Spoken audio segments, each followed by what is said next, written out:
एको पल दूर न रहत रही, साथ न छूटी कहत रही।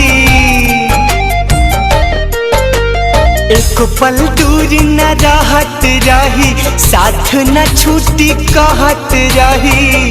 और तने बात भगवान कहाँ चली गईली हमर जान।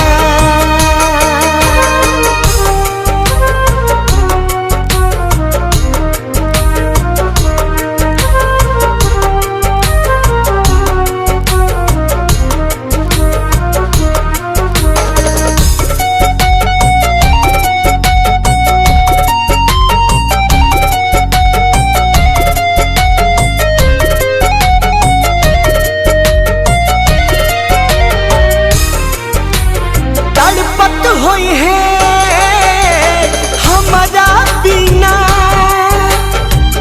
गिरत होई आँखिया से पानी।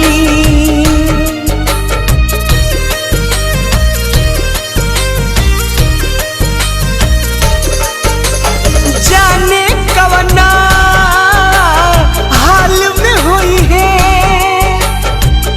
यह सोची बढ़े परेशानी।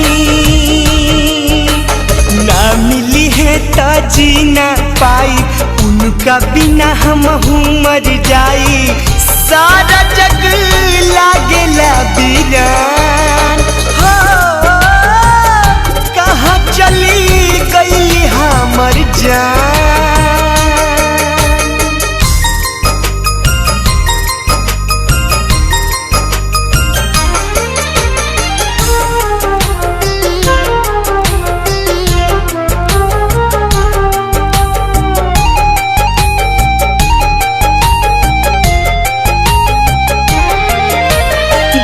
बन खोजनी ताल तलैया,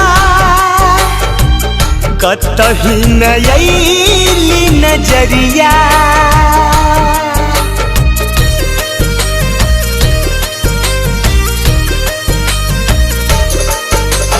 जे भी मिलल सबसे पूछनी, केहू बतावे न खबरिया। बाह पगोदन गोदवले बाड़ी, गोलुआ न मोल लिखवले बाड़ी।